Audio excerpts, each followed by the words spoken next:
walking the serpentine path, following the footsteps of the ancestors, walking the serpentine path, making our way back home. Hey ya, hey, hey ya, ho, hey ya, hey ya, hey ya, ho. Hey ya, hey, hey ya, ho. Following the serpentine path.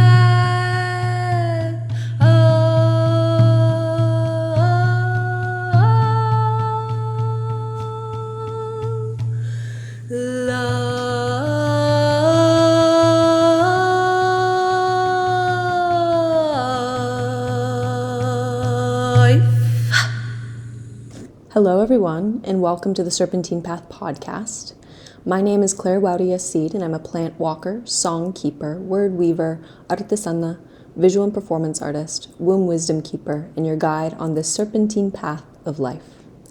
Together, we'll dive deep into all things related to plant medicine, ancestral reconnection, intergenerational healing, womb sovereignty and bodily autonomy, rites of passage and initiation, time travel, shape-shifting, dimension hopping, the reclamation of our collective earth-based practices, and the ongoing, never-ending cycle of birth, death, and rebirth. Welcome to the serpentine path where the ancestors have called us back to. Let's start at the end and find our way back home together.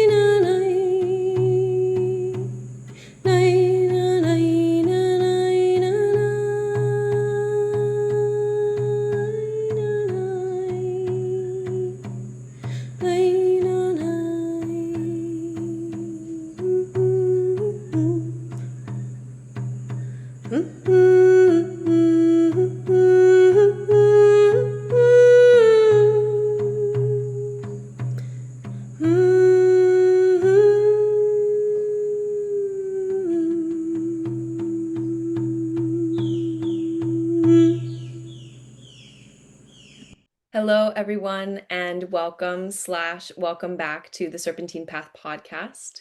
My name is Claire Waudia Seed. I'm your host, and today I have a really wonderful guest. I'm going to give more context as to how we know each other because it's a really beautiful and funny ongoing connection that we have. So it is my pleasure to welcome to the show a dear friend and sister, Aleja Grajeda. Thank you so much for being here.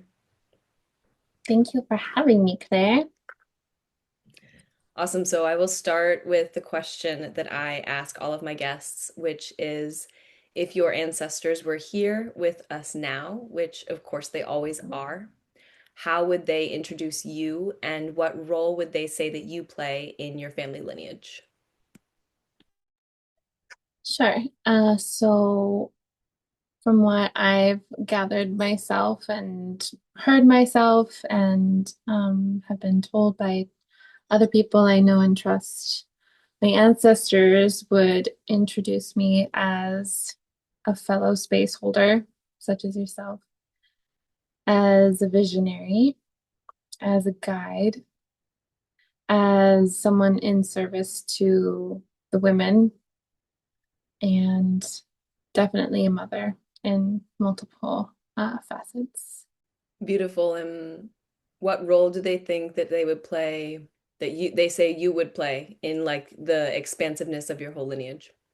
Yeah. I'm getting like the word like unnecessary rebel, I would say, which so many of us can relate to, the person who needs to interrupt and question and redirect the family line. That feels so accurate. And it's funny. I feel like I think about this question a lot because it changes every day for myself, and recently something that was coming through is like, what does it mean to be a lineage reorienter or someone who redirects the line? And it's so true, like your rebellious spirit has been so alive and so vibrant since we first met. Like to give listeners context, so Aleja and I met each other in high school. We were in Denver, which is where I'm from, and we went to Denver School of the Arts, which is like a performing arts middle school and high school, and we were both dance majors. And I think you came in your junior year, right? Okay. Yes. Yeah. And so she was a year older than me in school. And I remember just being like, who is this crazy chick? Like she's so funny. Just being like, who is she? Yes. Yeah. And when I think about you in high school, I have to then think about me in high school, which is hilarious. But when I think about you in high school, like I remember telling you, like you're the first person I ever knew who got like a big tattoo. Yeah, you got into trouble with our instructors at DSA for like having a tattoo and it was like so dramatic, but you were like your 18th birthday, you got this like huge, beautiful tattoo. There were like so many things about you where like you were the first person that I met who did anything like that. You were the first person I met who was like a holistic girly. You were the first person that I met who like was working with plant medicines in a different way. I don't know how to explain it, but like you were just the first person who was doing things that I was like, what? What is she? What is she? She's so funny. And I can just remember also like all of the parties that you would throw in high school. Like just like being so drunk at your house.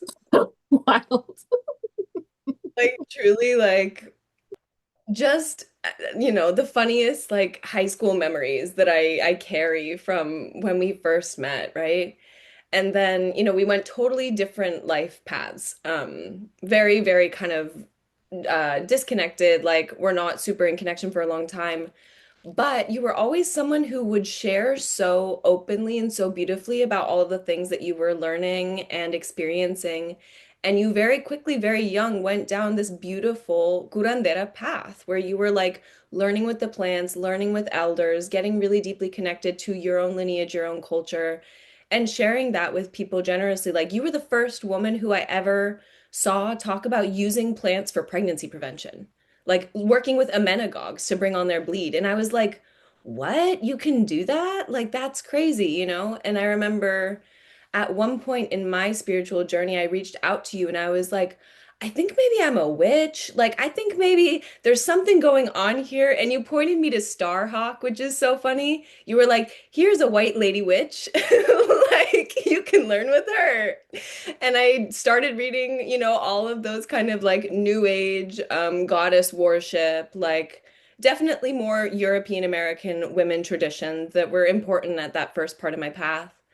And then the deeper that I've gone onto my path, you've done a lot of things a little bit before me, different teachers, different trainings, different lineages, where I've been like, what is that? And then as I got deeper into my own path with women's work, I remember looking over and being like, oh, she's doing that too. Oh, whoa, that's so crazy. That's so cool. And like so joyful to still have people in my life and in my community who are walking in the same direction as me because I went so far off track. Like what people would think my normal life would have looked like is like so different from who I actually ended up being. And I feel really blessed that you're someone who is always kind of there in the periphery, like doing your crazy little hippie thing, but also deeply rooted and deeply aligned and like working in service, as you said, to women and to mothers and to families and finding your own medicine with it and then coming into motherhood yourself and all the transformations. And so, yeah, I could go on and on and on. I'm a big fan of you and your work and everything you're doing, but I want to give you space to share more about your path, your life, all of the crazy, twists and turns that you've been through, and also what you're orienting to now these days. Oh my gosh, thank you for that, Claire. Yeah, I'm sorry. I have to like laugh for a moment about high school because that was such a dumpster fire. But it's so funny because it represents my path, my early path, especially my 20s really well. Cause like on one end, I was still young trying to figure it out and also just trying to experience youth in America or in the States, right? And then and then also I was being like pulled and called into walking down this path, very specific path of like folk medicine and healing arts and women's work and things like this. So I was like very pulled for a long time. And I actually think what the topic works I want to talk about today, which is Saturn return, really helped me like finally merge those paths together and just become succinct and in line with what's really going on like the bigger picture and settling in. And but yeah,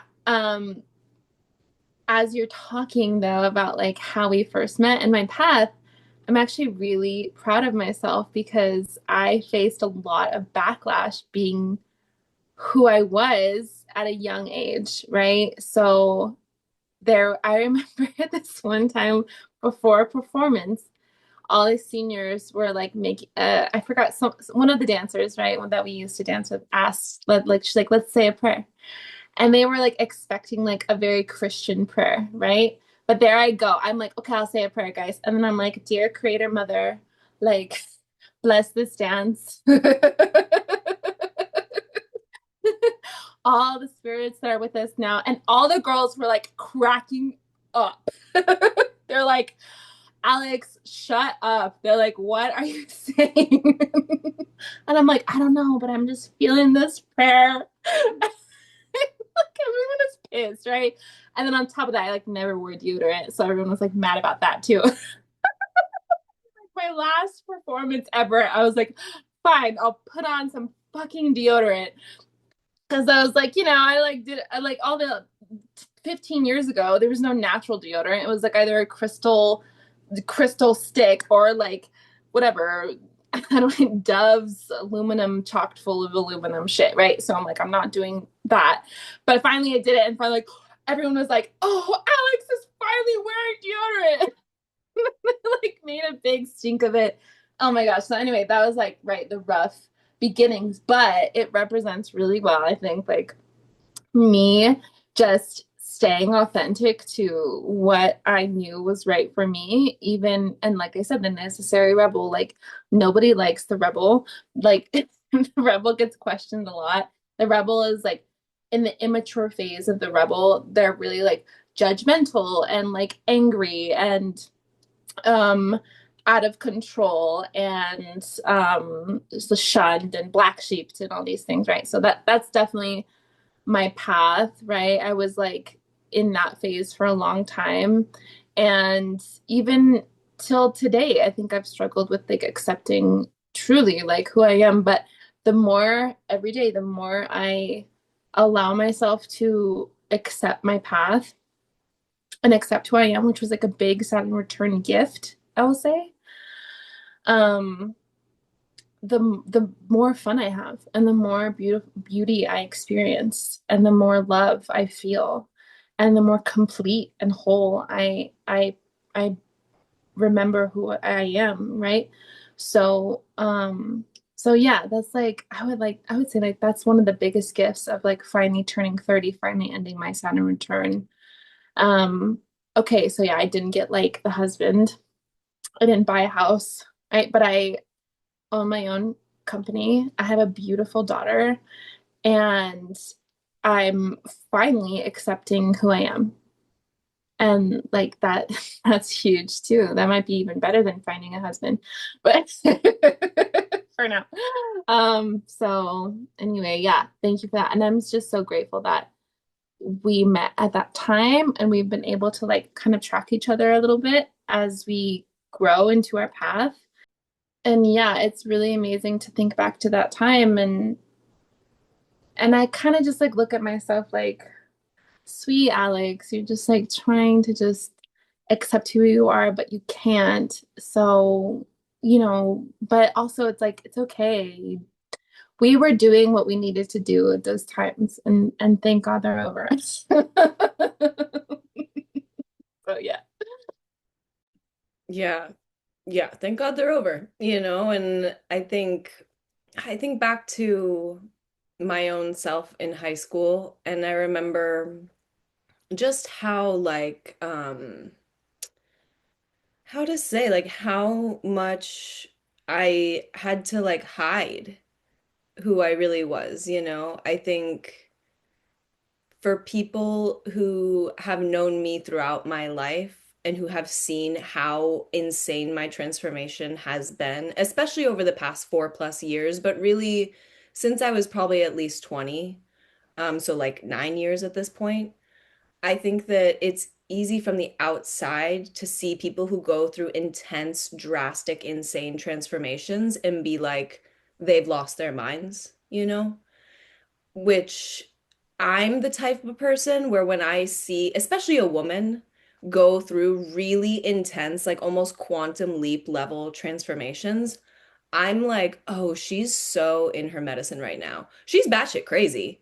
I love her to death. I'm batshit crazy. Like, those are my kind of women because they're the kind of women, honestly, who are ruthless in terms of like their devotion to a higher timeline, their devotion to a higher prayer, their devotion to, as you were saying, like reorienting the whole lineage, you know? And to be a person like that, you have to be pretty fucking ruthless. And at a certain point, you have to stop like looking for permission from anyone outside of yourself, including your family, including your friends, including any of your community that you think you're a part of, including any elders or teachers or mentors, and just like looking up to God and being like, God, I think I give myself permission to walk my path, you know? And from what you and I talked about kind of leading up to this episode, because for listeners also, Aleja had me on her podcast, which is going to be coming out soon. She started her own podcast. And so we got to reconnect last week when we were recording. And then in talking about this, leading up to this interview, like you talking about your Saturn return and getting to a point where you're like, I just give myself permission to walk whatever spiritual path is aligned and meant for me because I have work to do. And it doesn't matter how much people are saying, yes, you can do it, or no, you can't do it. At the end of the day, like, I'm the only one who can actually say whether I feel ready to take on my work. So, all of that is to say, I would love to hear more about your Saturn return. I mean, I've already heard parts of it, but like anything you want to share about it, anything you want to share about kind of what your spiritual work, what your dharmic work, what your life purpose was kind of leading up to it, and what you feel like you've rebirthed yourself into now that you're on the other side. Like, give me the tea. I want to hear. Yes, ma'am. Okay, so I turned 30 in April. My I'm not a professional astrologer, but this is just from what I've studied about myself astrologically. So my Saturn was in Pisces. It started when I was 28, which was the year I had my baby. And um it was in my 12th house, which is all about spirituality and religion and things like this. So I was expecting, what was I expecting? I was expecting to like, I don't know, get okay, here's the thing. I wasn't sure what I was expecting because I had spent so long, right? Like probably like since I was 16 believing in a higher spiritual power. Okay. I've been raised from the time I was born to 9. I was raised Mormon. I was born and raised in the Mormon church. So that was my context for religion and spirituality. And then I had spent from 16 now till now understanding and believing in and speaking to and being guided by a higher or multiple higher powers that I would call creator or great spirit or father, mother, God, or however, like the different feelings, different forms, different times in my life. And But for a long time, because I was like raised in this Mormon Christian way and then left and then returned to spirituality for a long time there, in my adolescent years, I was shown that being a spiritual person was this thing, right? There's this box, and the box is called being a spiritual person. And in the box, you wear certain clothes, you say certain words, you hang out with certain people, you read certain books, you listen to certain music. And if you go outside of that, you might not be considered a spiritual person, quote unquote. That's like the thinking I had, right? And so for a while there, I subscribed to that box because it did feel authentic. It did feel right. I finally found, like my groups of hippies that like I could talk with and who understood me and who understood the epiphanies of that happen when you walk an intentionally spiritual path and you're trying to grow your consciousness and you're trying to find out who your soul is. And these people did speak to me and they did feel right. So there's nothing wrong with like that path and that box. But I came to a point, and it's funny. I remember like Rochelle and I, your teacher, who's also my teacher, or one of my teachers, we were walking and taking her dog for a walk when she lived here in New Mexico. I lived next to her for a long time, just to give some context. And I would homeschool her kid. And anyway, that's how our relationship started. So we were taking the dog for a walk one day, and I was like, Michelle, I'm really frustrated because I feel like I'm in this container and I don't feel like I belong to this container anymore. I just want to be different than this container. And I just like don't want to look a certain way anymore, and I don't want to hang out with certain people anymore, and I don't want to like be in this weird box anymore. And I remember her telling me this story of when I forgot what she was doing, but she had come up to this person who was like really not like who she normally would hang out with, like super tatted, kind of like crusty older guy, right? And she had to like have a conversation with him. I forgot the context, but she had to have a conversation with him for a moment. And what he had said was like completely not what she was expecting him to say. And it was something regarding like a conscious understanding of something, right? Like a really profound awareness he had. But it was inside of a person that she did not expect would have that kind of awareness.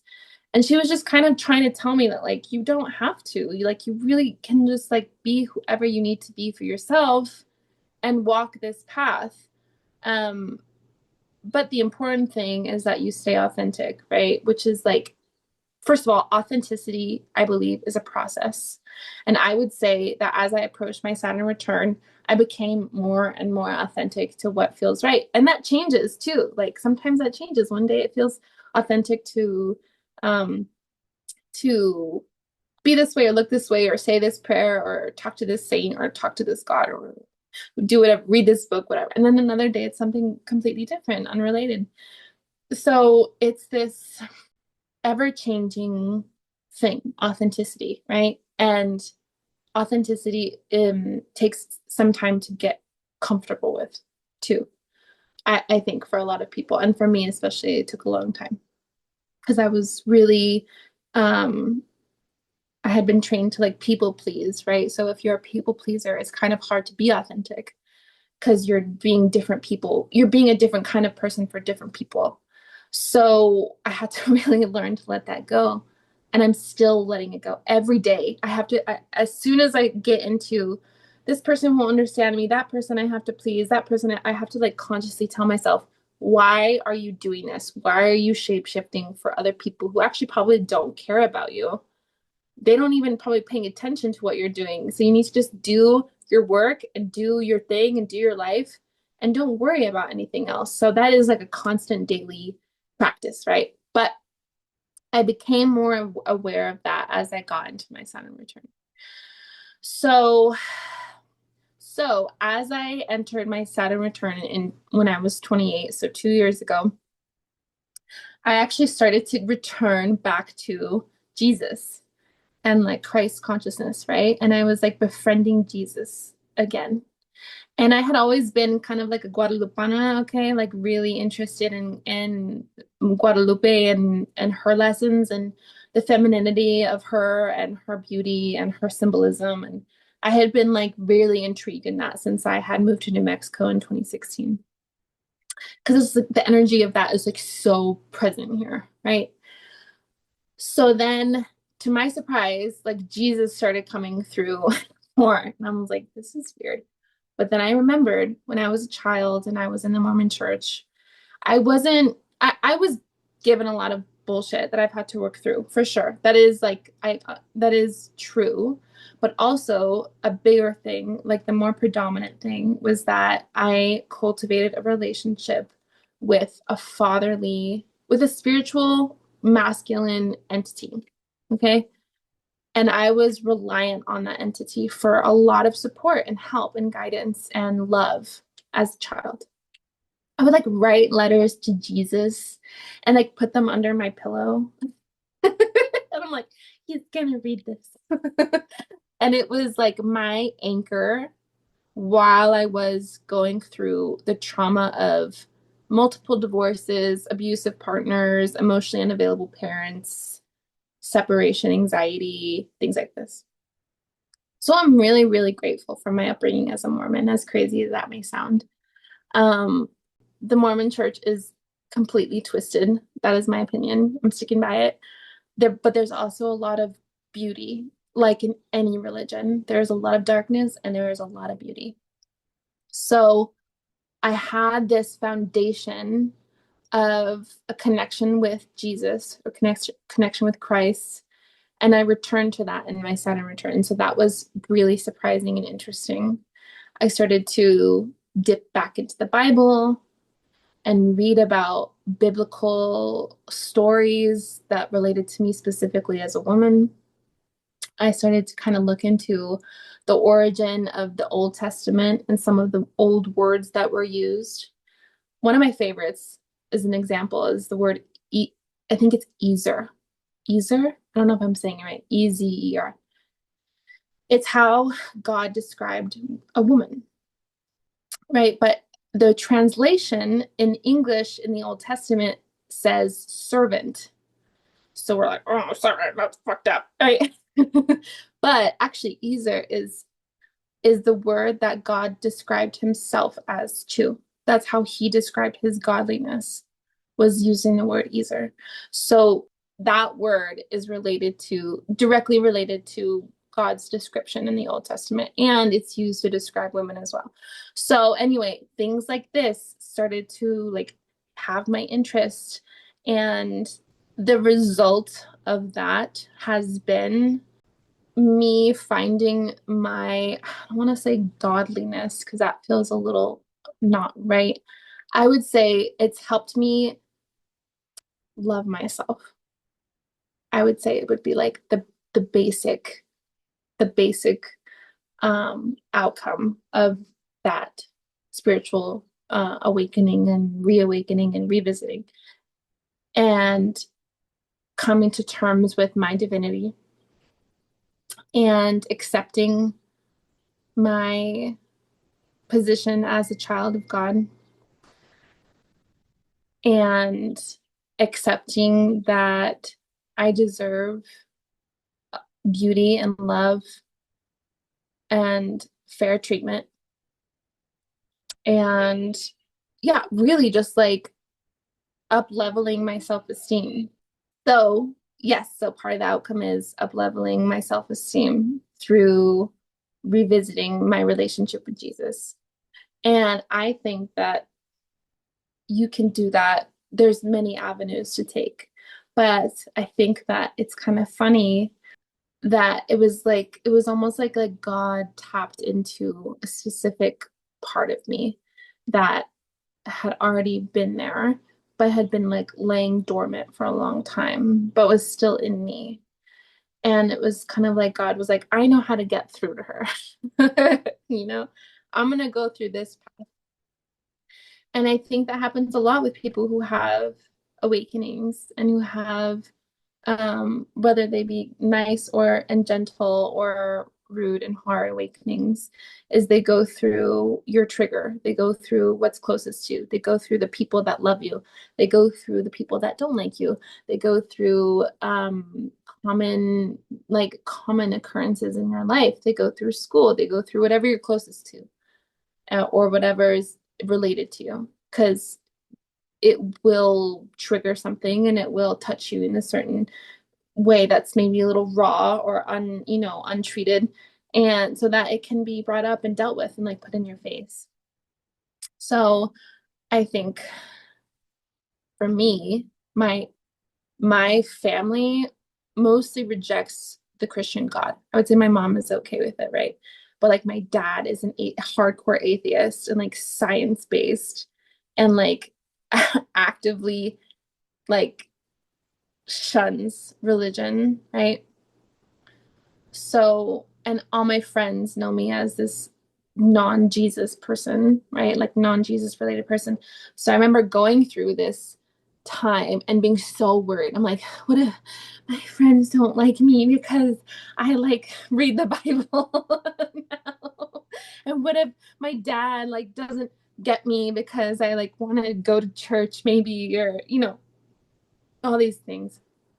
And again, like that people pleasing, just like that little thing was coming up again, is like, are you going to stay authentic, or are you going to abandon yourself to please someone who may or may not care about you?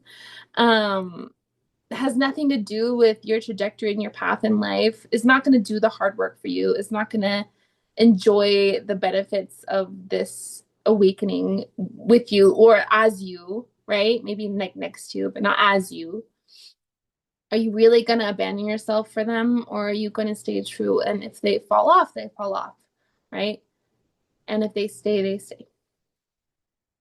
So it really became this like vetting process of I was like approaching my friend group and I'm like, so Jesus, what do you think?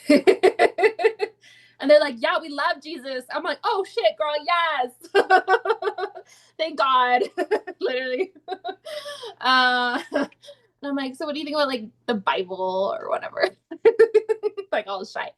And they're like, yes, the Bible has like helped me so much. I was like, word, period. Like, no way.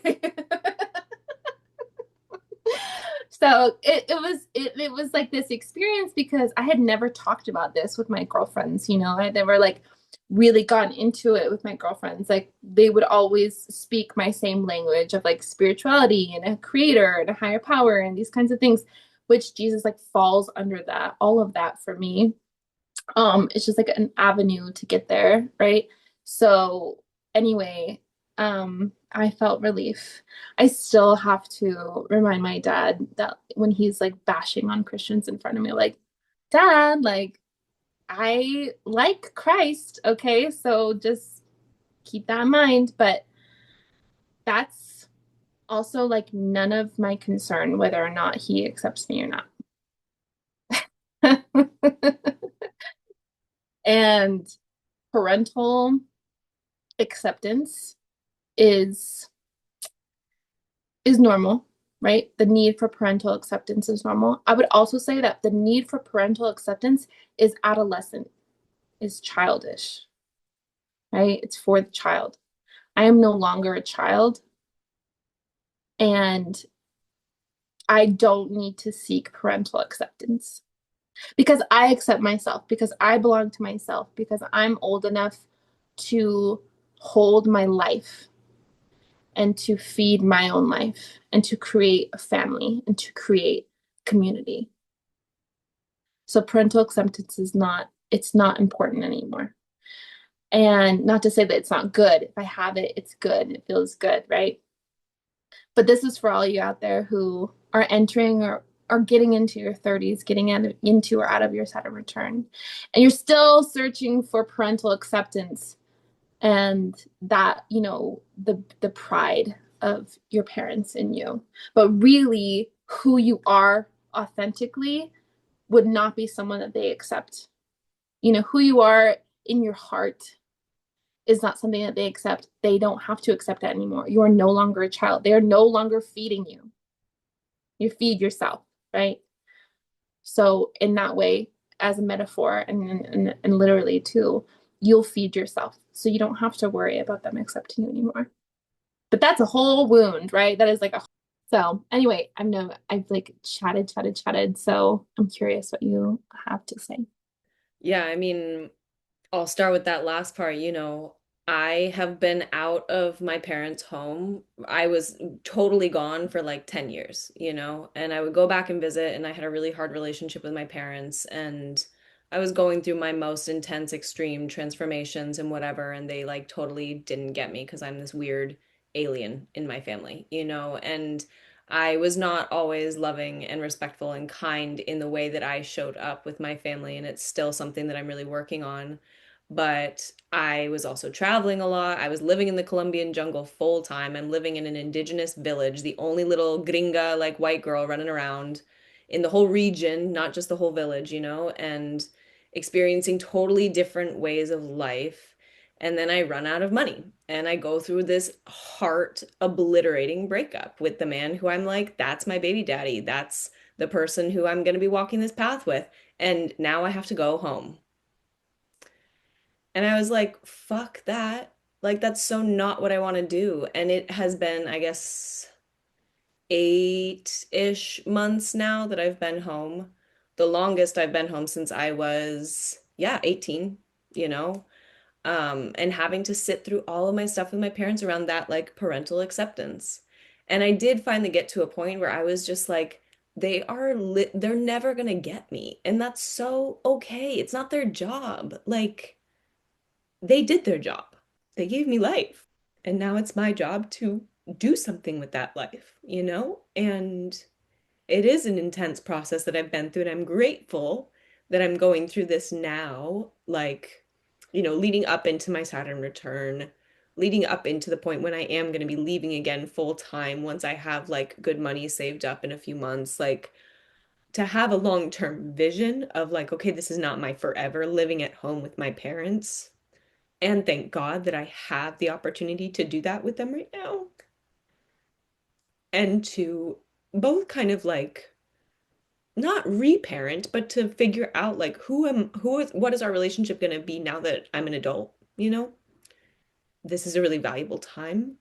And also exactly what you said, like I don't need their acceptance for any of the projects that I'm doing, for any of the education that I'm doing, for where I want to live, for how I want to make money, for what kind of partners I want to have in the future, like for what kind of family I want to birth eventually. It just, they don't really have a say. Um, Even though they are so loving and supportive, but like it's my life, and you have to take that.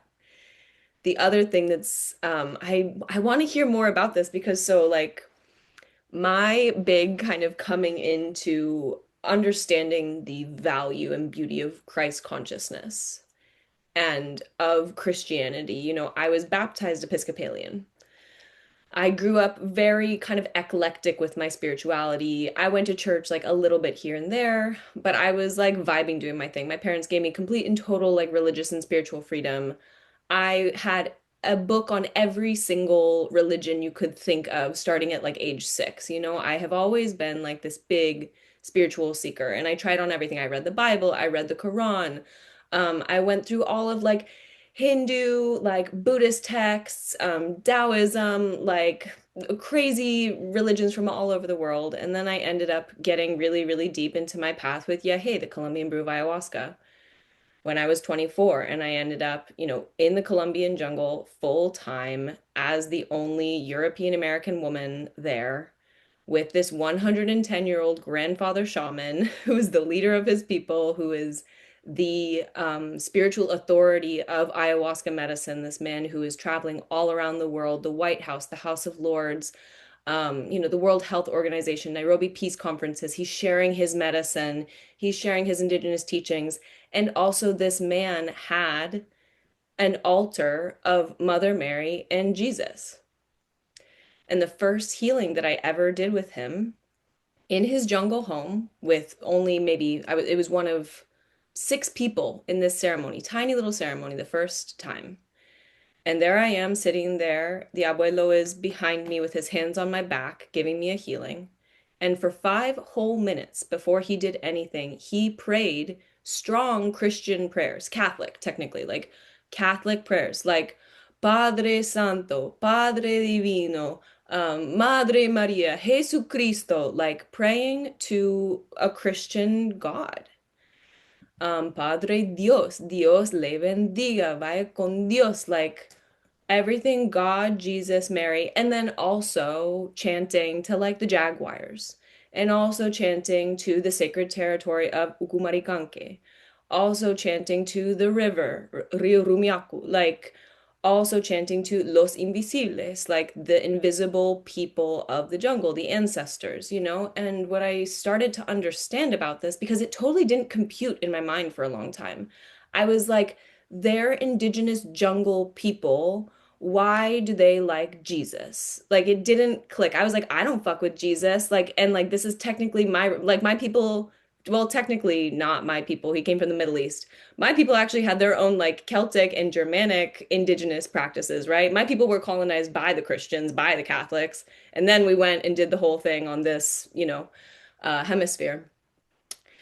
And so I was like, but I don't even fuck with him. And so why do you fuck with him? Like it like didn't click. And it took years of me living in the jungle and years of me seeing these people before ceremony, like praying so hard to Jesus and Mary and God and to all of the saints. And to understand that like their comprehension of it was that they're down with any spiritual team that's available to them. And so they're down with the jaguar. They're down with the boa. They're down with the mountain. They're down with the fire. They're down with the river. They're totally down with Jesus. Buddha, he's cool too. Like Muhammad, if he's gonna pull up and he can like help us heal the territory and help us heal the people, like, yes, we will work with him because they just had this like understanding that it's all the same thing at the end of the day. It has its own lineages, it has its own rituals, it has its own language, it has its own teachings that are all saying the same thing.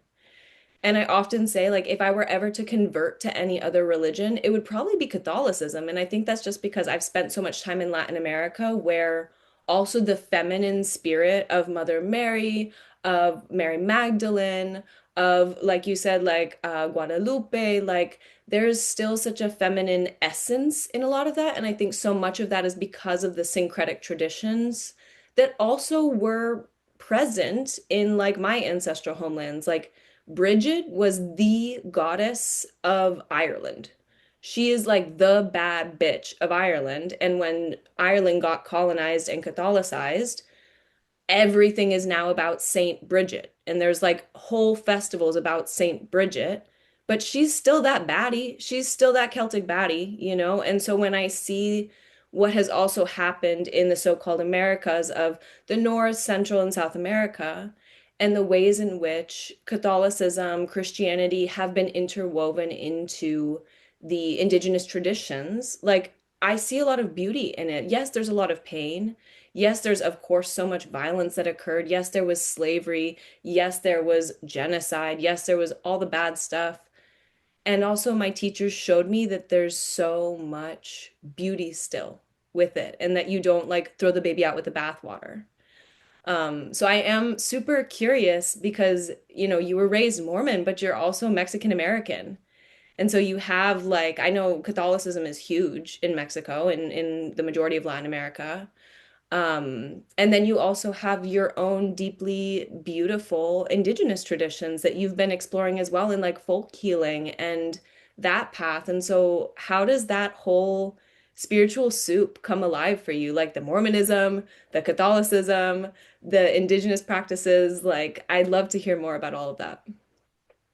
Yes, I'd love to share. So, my spiritual soup, as it were, took a long time to figure out. Um, I want to go back to that point you made a long time ago when we connected on, you were kind of asking me, like what I'm feeling this like calling, of who I am. what should I do? Where should I go? And so at the time, goddess studies, goddess mythology, European goddess mythology. That was my training. That was the first training I've had. My very first teacher, Tanya Reiki, she lives in Ireland now. And she's a master herbalist, but I would consider her a druid, right? So like a wise witch, old folk healer, right? So that was my introduction. And she was a huge Brigid fan, like huge. Her whole botanica shop was dedicated to Brigid or Brigid, or yeah, so however you want to say it. And so that was my introduction. And so I had that, right? Okay. So we started there. And then I moved to New Mexico and I got exactly what I wanted, which was to be closer to my indigenous roots. So I found a curandera teacher who was from Mexico and helped me learn, the indigenous practices and ceremonies and medicines of Mexico. And then I got into North American indigenous ceremonies such as Sweat Lodge, and learned a little bit about Sundance, and of course was influenced by the Pueblo culture and ceremony here in New Mexico, through friends who were Pueblo natives. And so, like, I started gathering all this information. And then also in between Tanya and learning about her, druid magic, and then moved to New Mexico. In between that time, I had also stepped into Buddhism, Hinduism, and lived in an ashram for a summer and a half, and did my seva, did my yoga, and got my Kundalini meditation teacher training, and so I was also in that in that role and got that religious influence as well. So there was a lot of things going on, right? Um, and then I think at 25, I had been learning curanderismo and told to give it to the people. Okay, 25 years old doing this. I look back, I'm like, Jesus Christ. Sorry, but no. No, no, no. Shouldn't have happened. But it did. And what I learned was that I was not ready to facilitate, or I was not ready to distribute like what I would been learning. And I had accepted that what I had been learning was just actually just for me. So I stopped giving curanderismo services out to the people. And I started to just focus it on myself and try to just apply it to myself, right? And grow myself in with all the spiritual tools and knowledge and wisdom and texts that I had been learning for the past then 8 years.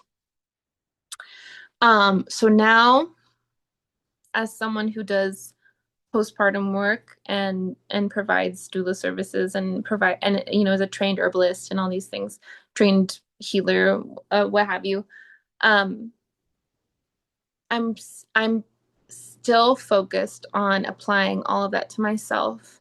And so when I apply it all to myself, it kind of boils down to um, it kind of just simplifies. All of a sudden, it all simplifies. And I feel it in myself as my feminine or my masculine, um, like wisdom. I feel it as creator, one big umbrella of creator, of a great spirit, of a supportive force that is running the show, the big show. And that's kind of it. So there's all these faces that I've learned, all these lineages that I've practiced in, and all these tools that I've used, and medicines I've learned, and these things. And yeah, it really is just simplified down from my own use first, and the health and well-being of myself and my family. And it's given me a lens to understand the people that I help. It's given me a level of emotional intelligence to better serve the people in the mundane, physical, human, third dimensional world, which is as a postpartum healthcare provider, an herbalist, an artist. And so I no longer lead with my spirituality like I used to and wear it on my sleeve. I let it sit in the back, right? But it is voicing and working and making an influence through me, but I'm not identifying with it in my in my forefront. My forefront, I am in this world. I am Alex. I am Aleja. I am, you know, a mother and a birth worker and these things. So it really just is actually taken, like I said, it's in the back seat. So it's there, it's hanging out, it's helping me understand things, it's helping me understand myself, it's helping me feel supported and loved and divine. But yeah, it's no longer like the forefront of my vision, right? It's just like it has influenced me. So, like I said, it takes time for that foundation to be built. And it takes time to know how to properly respect and use spirituality and spiritual medicine. And as a young person, typically, especially in the US, that is not your place, I think. It was not my place to be a spiritual leader of any kind. Um, and I don't know if that'll ever happen for me. I kind of hope not because that's a huge role. It's a huge, huge role. And now I've accepted that, okay, I have a calling. It is to be of service to mothers. I have this calling. It is also to be an artist and to show beauty and to hold space and to be a visionary and a guide and all those things I introduced myself as. And I still hold that. Um, and my spirituality is entirely personal and for me. Um, but it's so easy, and I've watched this, you know, a few times where people enter spirituality and they get so excited and they get so revved up about it and they just want to shout it onto the rooftops and tell everyone how great it is to like come into contact with a spirit or an entity or a plant medicine or, you know, they like so jazzed and they just want to shout it, which is like beautiful, you know, and beautiful. But I remember sitting in a satsang, which is like a conversation with your spiritual leader in Hinduism. Um, and you're sitting in or satsang, it might be the song time. Anyway, it was a time to sit and ask questions. So I'm sitting there, I'm asking questions. I'm like, I feel so good. Like I just feel so full and happy and ecstatic. And this was after like serving, giving my seva, giving my free service, and meditating and reciting the Bhagavad Gita and doing ceremony. Like it was my whole life for a whole summer. And I felt so good inside. And I was like, what do I do with all this? I just want to tell everyone about it. And my teacher was like, don't, don't do nothing about it. Just feel it and live it. And people will feel it through you. They'll feel it talking with you. They'll feel it interacting with you. They'll feel it working with you. They'll feel it and it'll come into their lives. You don't have to push any of this. In fact, it's not wise to push any of this. So just live it. So just be it and it'll come through. And that's so great that you want to share it with people and that's so great that you want to make it your whole identity. But just live it, ground in it, and it will just spill out of you the more you cultivate it within yourself. So, yeah. So now like the soup is pretty condensed and nourishes me and I feel actually more open to learning about more spiritual influence as it naturally will enter my life. and no longer, it feels really good to no longer be seeking it, right? That's like the gift of years and years of working and seeking and learning and being a student and apprentice is I no longer feel like I need to seek it. If it comes to me, I know it's meant to be.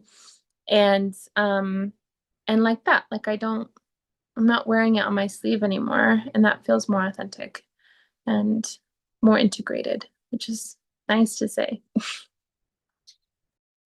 Yeah, I think you touched on something that I've had to move through a lot in myself of recognizing that, there was a point in time when my own elders and my own teachers and people in my community were really asking me to show up in some kind of healer role, in some kind of capacity where I was holding space. And what I can say is that I feel like when I was younger, people saw in me, like, this is a woman who's really walking a beautiful path. She's walking a very strong, powerful path. Like, I appreciate so much of the encouragement that I received from my community.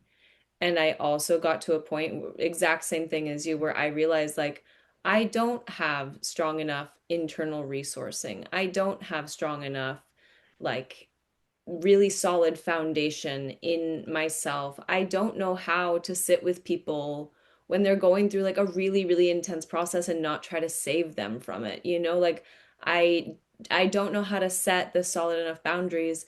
And also I still have so much learning to do. I still have so many like actual hands-on skills that I need to learn. And yes, I've learned so much. I'm so blessed to have walked the path that I have and am still walking.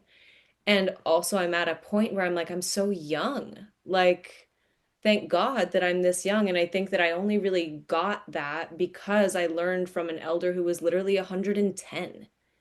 And then I also saw his sons and like the generation right below him who were like, in kind of their 70s. And then I saw the generation below them that were like in their kind of 30s and 40s. And then I saw like the really young people who were like just coming up. And I saw the difference when you're in an intact culture of like, okay, so these are the people who have no idea what they're doing.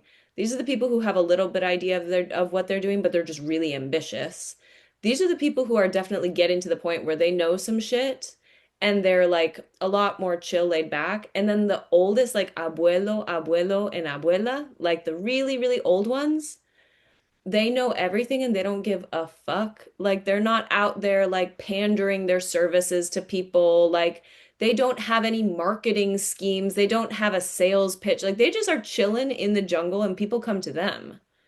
And so all of that is to say, like, I'm blessed that I got to see that example and to also know that, like, I'm nowhere close to being the kind of elder that I dream of one day becoming. And to be that elder, I have to let myself be the younger. I have to let myself be like totally messy and not have any idea what I'm doing and to seek out mentorship from people who are walking the walk and who are really embodying the values. And like what you said of like taking my own medicine. Like I can't tell women, hey, let's live cyclically, if I can't eat like 3 meals a day and get 8 hours of sleep every night and like commit to moving my body every day and spending time in nature and having boundaries with the digital realms. And then I'm like, girlies, this is how you fix your hormonal imbalances. I'm like, bitch, you ate a banana today. You didn't eat anything but a banana today. Like, what are you talking about? Like all of those parts of yourself that you have to be like, you have to show up in alignment. You have to show up really feeling good in yourself. Not like you always have to be on, you always have to like be perfect, but like you have to have a baseline homeostasis of just like calm, regulated, loving, here, present. I can overflow my cup because I've resourced myself with my own practices that I can offer to you.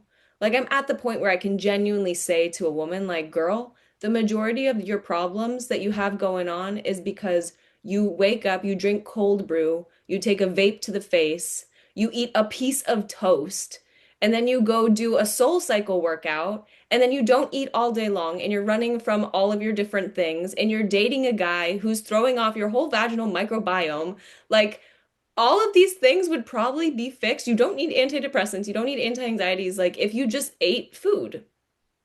And like I'll teach you how to just make 3 meals a day.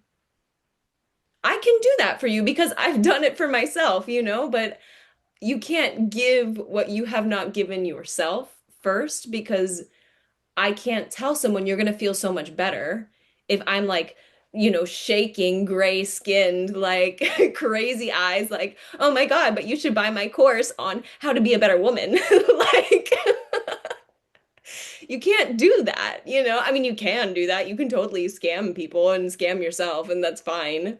But I don't want to do that. And the amount of humility that it takes to be like, I think that I should just let myself be where I'm at, you know?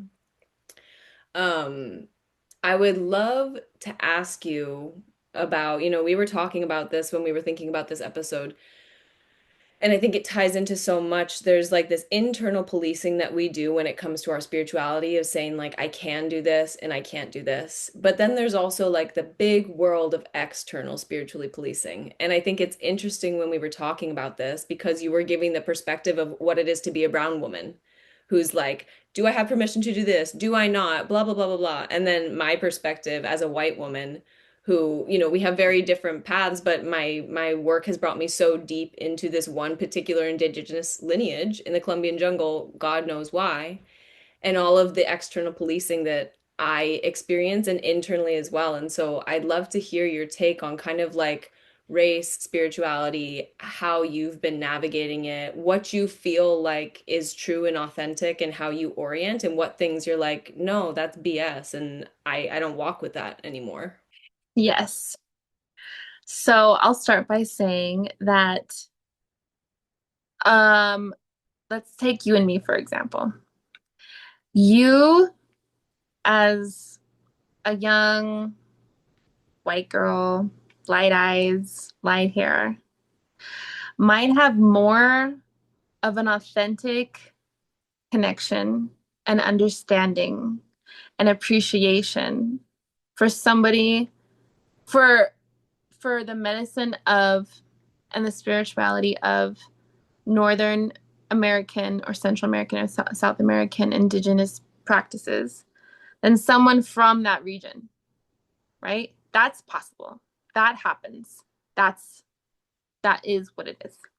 And my skin color or where my grandparents are from has absolutely nothing to do with what I'm allowed, actually, I think.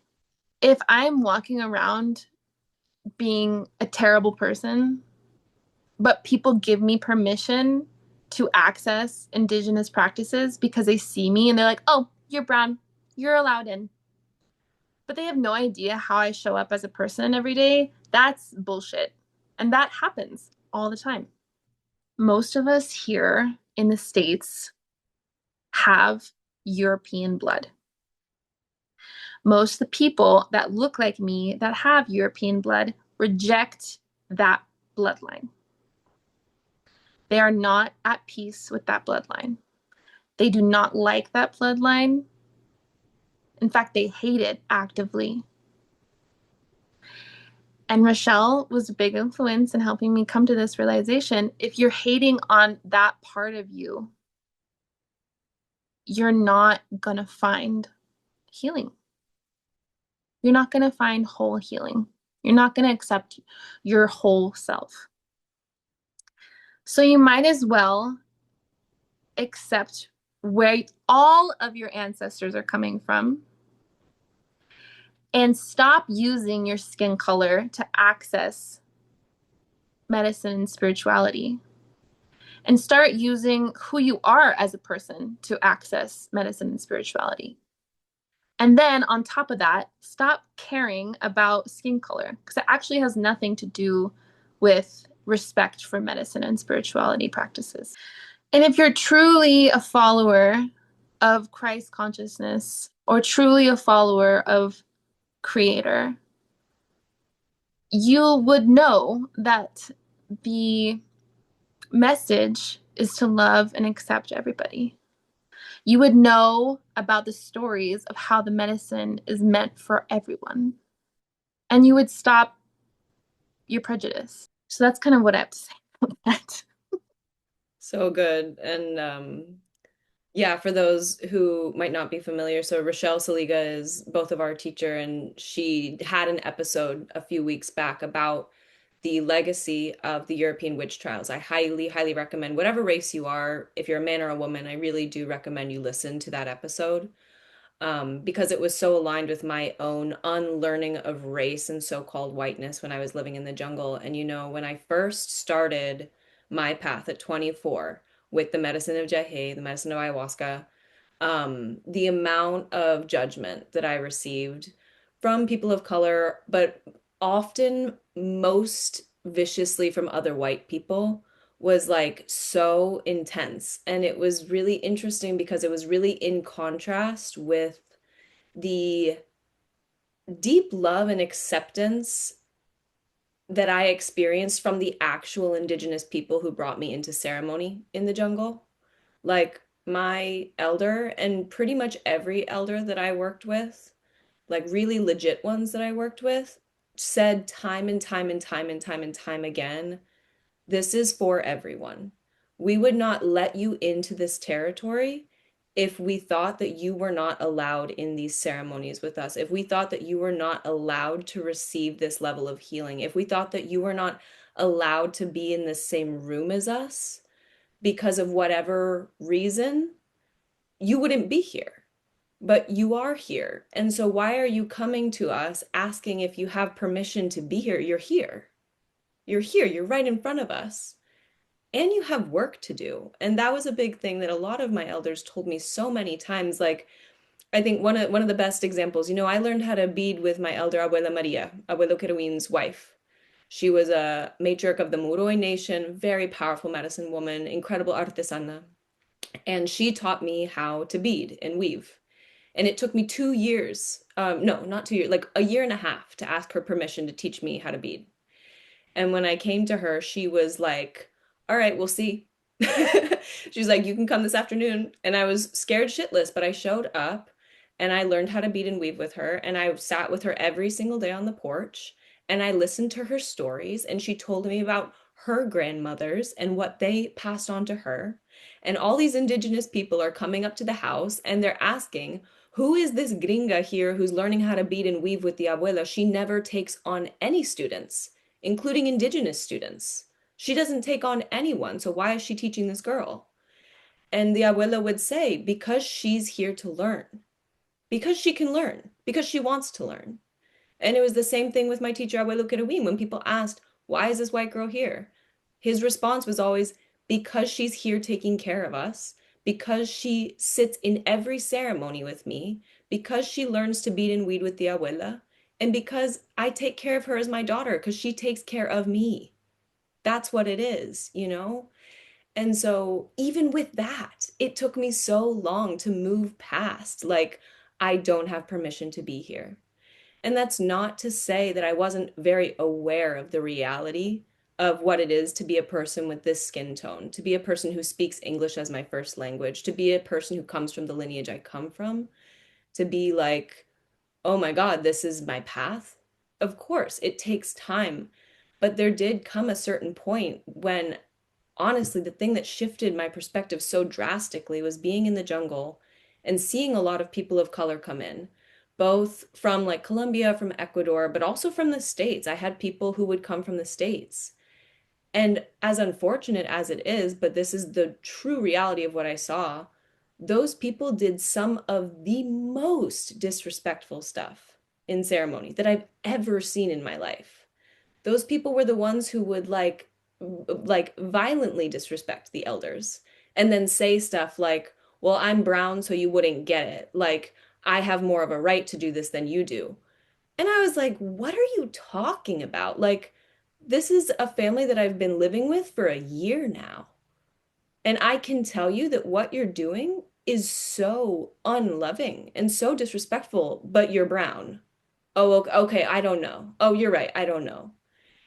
And it was really that moment when I was like, this is fucking stupid.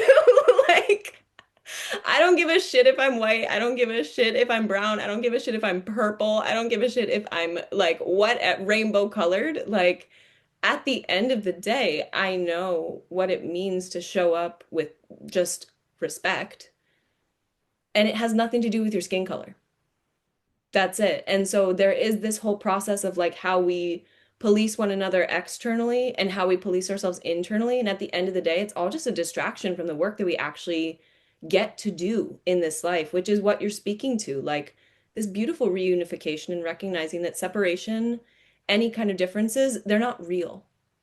They're not real. There are real things that occur in terms of like genuine oppression. No one is saying that's not happening. And also, there is a point when we move forward with it. We say, okay, what do we do beyond that? And that's where these spiritual practices can come in and really feed us and really bring us together. I want to hear what you have to say. I'm curious. Yeah, no, I think you made a really good point in that it's how you show up, and it that has more weight into your permissions, is how you show up, how diligent you are about learning, how respectful you are to the people who have already done the work, and also to go back to our other conversation, allowing time to do its thing. And so for people who take a curanderismo course and then market themselves as a curandera like the next weekend, right? And because they're brown, they feel like they have this permission. That shit is not okay. Okay. So, and I say that so strongly because, again, you're using your skin tone to qualify you for something that takes so much inner work, that takes so much of your unlearning and soul stripping and burning of your old self usually, and all these deeply emotionally spiritually tough workings to do, and all of that shit takes time. It takes time and maturation and energy. So so if you want to go learn with the abuelas in the jungle, go do that. But just understand that there's going to be time involved. There's going to be sacrifice involved. There's going to be dedication and observance involved, where you're not going to get to do anything and except sit there and watch. And that is a qualifier. And that is, to me, that is a qualifier in giving your finally giving yourself permission. It doesn't hurt to find a respectable teacher and to find a respectable elder and learn from them and get their permission too. I think that does have credibility. That does um, add to your permission to finally work in the world. I think that all of that is appropriate. Um, but to just use how you look to give yourself permission is absurd. It's absurd. Or to not give yourself permission is also absurd, right? So yes, understand how the medicine got there. Understand all of the pain that has gone underground now, right? Understand that there's languages and lineages and practices lost because of colonization, and have reverence for the people who are struggling to fight for their sacred foods, sacred seeds, sacred lands, sacred waters. Contribute to those people in any way you can. Be an ally. Yes, all of that. And take time to learn all of that. But to use your image to skip any of those steps is unacceptable. And that's it. Yeah, and I would say too, something that I personally really feel is anybody, whatever your skin tone is, if you are walking with any sense of like genuine deep-seated hatred towards any other kind of person, whether that is a person of different races, whether that is someone from different socioeconomic classes, whether that is someone of like different sexuality or gender expressions, wherever they're at on their gender journey, regardless of how you feel about it, if you can't just come into true loving respect and to say, like, we sit in front of the same fire, we drink the same water, we walk on the same earth, we breathe the same air.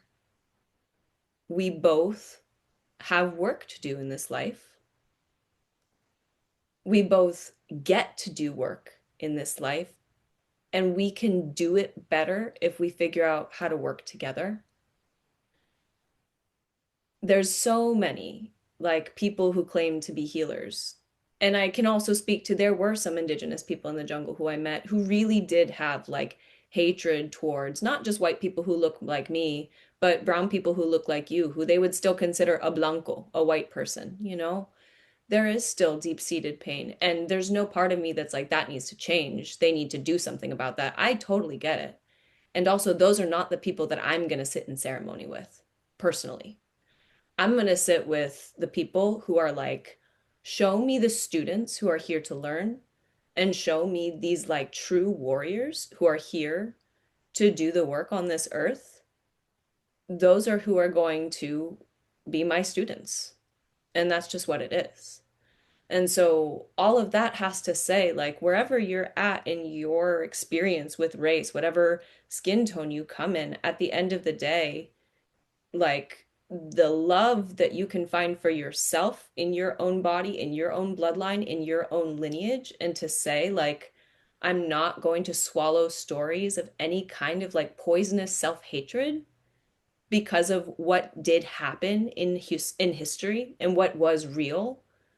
I'm going to learn how to forgive. I'm going to learn how to have compassion.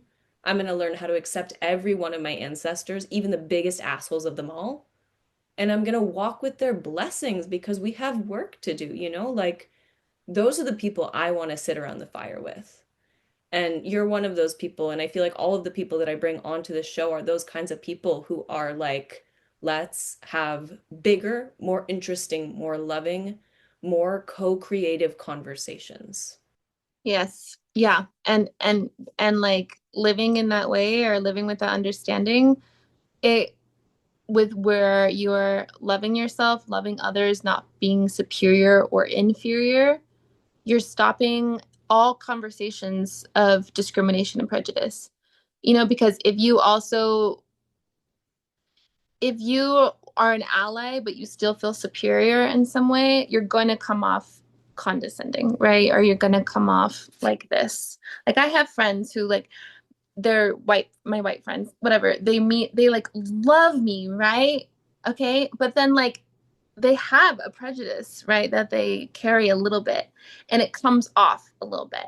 So everyone, no matter what, has healing to do. And it might take every single day. You might have to talk to yourself and work through this every single day because how deeply ingrained the hatred is into our society, right? It's so encouraged. It's so encouraged. So we really do have a lot of unwinding to do as a collective, as a human race. And so it's not going to be perfect. We're going to come off inappropriate sometimes. I've definitely done it and I have my own work to do around it as well. But I can strongly honestly say that I've moved from a time of rejecting my European lineage and rejecting that bloodline into an internal place of acceptance and also recognizing when people don't feel permission and saying to those people like you and I, we're the same. We're the same. We're both humans. This medicine is for both of us. You are welcome in this space. And standing up for that and advocating for that as well. So this is a huge conversation. I think we've only like touched the tip of it. But I'm thankful to finally talk about it. It feels really good. And yeah, I hope someone doesn't like what I have to say because because this is really, really a different opinion than what I've heard from other people. But I also know that a lot of people are on the same page as us on that.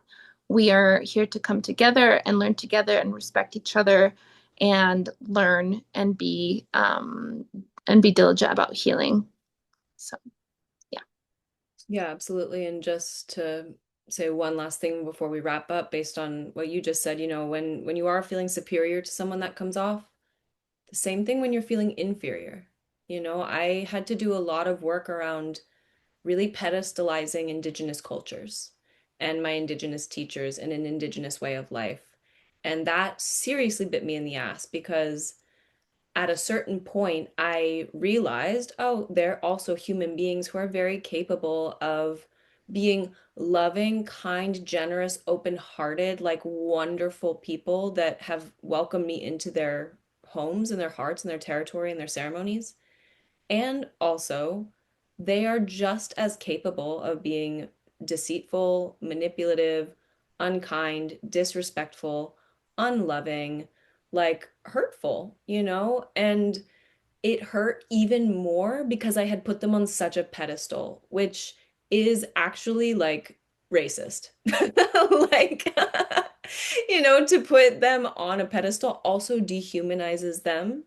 And then when they fall so far in your eyes because you're like, you were supposed to be better. And it's like, why should they be better than anyone else? Why would I hold them to a higher standard than anyone else just because they're from the jungle? No, they're a human being. They have just as much light and just as much shadow as anyone else. And so in that same way of like the superiority, also the inferiority, that I see particularly with white people, with people of European descent, the way in which we potentially come to like black people, the way in which we come to brown people, the way in which we come to Asian people, indigenous people, and we're like, I don't know, like you're better than me and I'm the bad white person. It's like, well, that's also not relationship building either, and that's not honest, and that's not loving.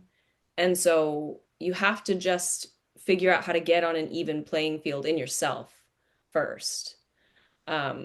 Yeah, we could go on and on and on about this stuff. I think it's good to wrap up here. Yeah, I'd love for you to share just, how people can be in touch with you, any of your offerings, all the things that you're sharing with the world, all that good stuff. Yes, absolutely. If you want to have a debate with me to continue this conversation, you can reach me at, no, I'm kidding. No, but yeah, if you want, if I do welcome, like, if people want to reach out to me and talk about this and challenge me or empathize with me or whatever, I welcome that because I know that I always have something to learn and a different perspective to have. So, I'm not right. I'm just speaking from my right, from my what's right for me in my heart, right? So, with that, if you want to reach out to me, um, my website is lasofrendas.com. That's the name of my business, Las Ofrendas. I mainly work as a postpartum care provider, but I'm also an herbalist and an artist. Um, Sometimes I model, sometimes I, whatever, do performative art or, so there's lots of things that I dip my toe in and have plates spinning, but mostly I do birth work and service my community in that way. So my Instagram for my business, lasofrendas.nm.